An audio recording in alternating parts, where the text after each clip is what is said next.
এই তো কর্তামশাই বাজারে গিয়ে বৃহস্পতিবার পুজোর জিনিস আনতে গেছে, ফুল ফল মিষ্টি। আর তার মধ্যে ওনাকে বাটা মাছ বলে চারাপোনা ঢুকিয়ে দিয়েছে।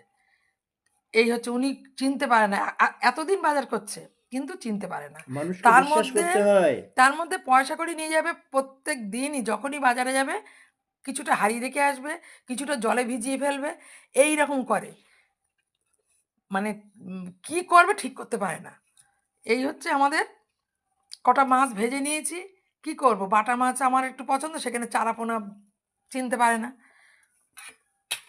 আর এই রান্না-বান্না করে নিয়েছি। দেখো সয়াবিন আলুর তরকারি করেছি, কুমড়ো ছেঁচড়ি করেছি, লাউ ছেঁচড়ি করেছি, কুমড়ো ভাজা করেছি, কর্তামশাইকে খেতে দিয়েছি। এই হচ্ছে আমার আজকের বড়ি মেনু। বড়ি দিতে পারোনি সেটা বলো? বড়িটা দিতে আমি বেশি ভুলে যাই, লঙ্কাটা দিতেও ভুলে যাই। চলো খাওয়া-দাওয়া শুরু করি। কি করব? এই মাছ তো আর ফেরত দেওয়া যায় না। মাছগুলো টাটকা, একদম টাটকা। তার জন্য